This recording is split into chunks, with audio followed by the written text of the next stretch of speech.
The 2022 Henball season was chock full of fantastic finishes and record-setting performances. For some teams, the year was full of drama and disappointment, while others enjoyed their best season in years. In 2022, some teams would find the missing pieces to their postseason puzzle, while others struggled to recapture the magic of the previous year. 2022 saw some things remain the same in the league, while others were brand new, including a draft week convention in Atlantic City. This is where the league would see the initial battle lines drawn between the roulette tables and steak dinners. The league would welcome a new club. In all the 5 boroughs, I'm known. But after a draft night browbeating from the commissioner, the veteran competitors would make sure his playoff hopes and chance of returning for a second season would get the same answer. Forget about it. Despite their recent history of success, both the Bullschweizers and Hit Dogs would find themselves on the outside of the postseason for the first time in 2022. The teams tried to weather the storm by using different approaches. The Hit Dogs would play the waiver wire, while the Bullschweizers pulled off a whopping 18 trades to try to right the ship. But ultimately, their seasons were awash. There's that motherfucker that was talking shit the other night.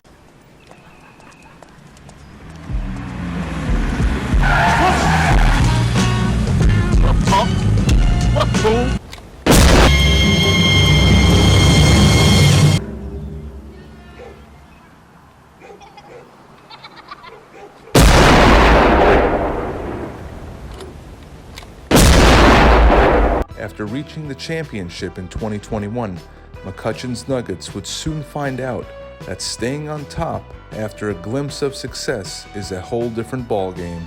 Crippling mid-season injuries to stars Bryce Harper and Mookie Betts proved too much to overcome, and McCutcheon's Nuggets would find himself back in a familiar role, eliminated. Man, that hit sail.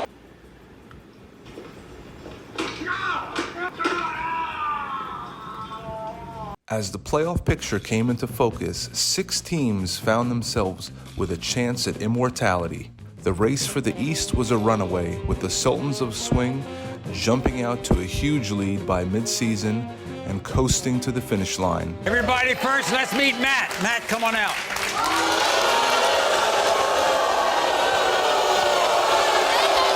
While in the West, defending champion Big Cleve would rally for a second straight division title, barely beating out the power of Aaron Judge and a bunch of bum-bums who beat teams into submission with one of the most powerful lineups in league history.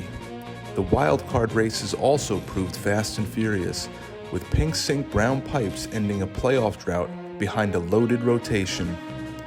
Fucking John Taffer and Clear the Deck would round out the 6 playoff teams, but that would pale in comparison to the war of words the teams would engage in throughout the year. Sure, we break some balls here tonight, but I go way back. And in light of recent humiliations, it's an honor to be joined by men.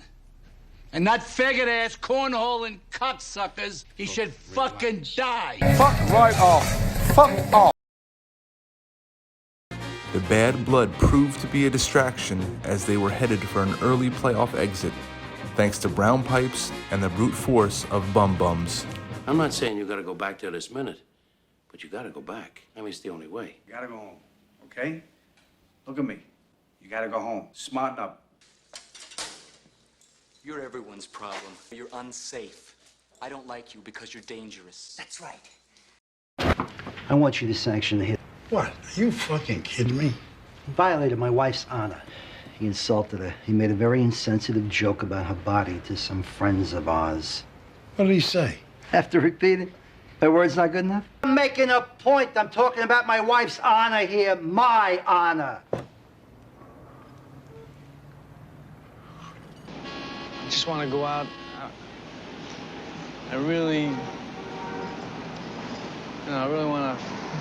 I got some bad ideas in my head.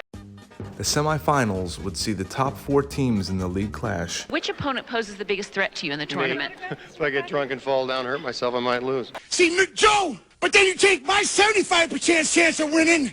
If we used to go one-on-one and then add 66 and 2/3%, I got 141 and 2/3 chance of winning. With a bunch of bum-bums taking revenge against Big Cleve for his division crown, ending any chance of a repeat. Hear that?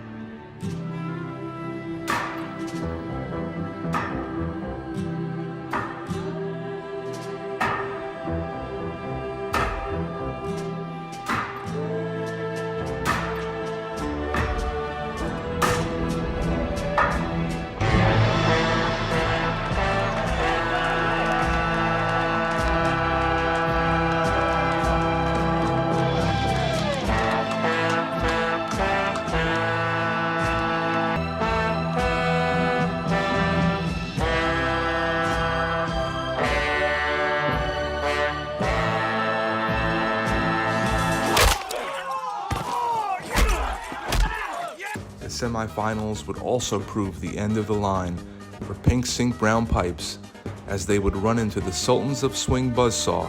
Guys, I have never been prouder of a group of men in my life. Who finished the season with a league record 163 wins and only 1 head-to-head defeat.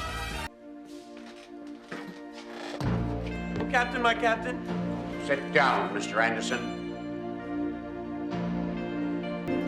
How dare you? Do you hear me? Oh, Captain, my captain. Sit down. Leave, Mr. Keating.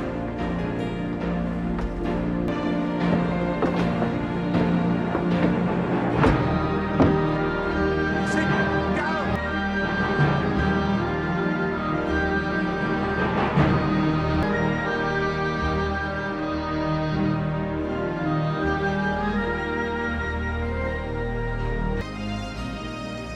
Thank you, boys.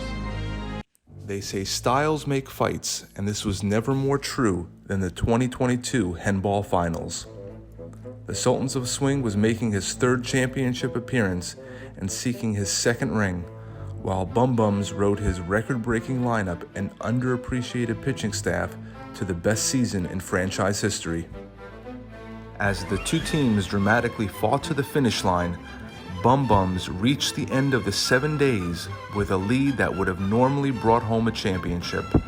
But thanks to Commissioner Rob Manfred and Major League Baseball delaying the start of the season, Sultans of Swing was given a second life. I need you now, more than ever I need you. Behind Brandon Nimmo, the Sultans of Swing staged an amazing rally over the final 3 days of the 10-day matchup to battle back to a tie, culminating in a 2nd World Championship and ending the greatest season in league history.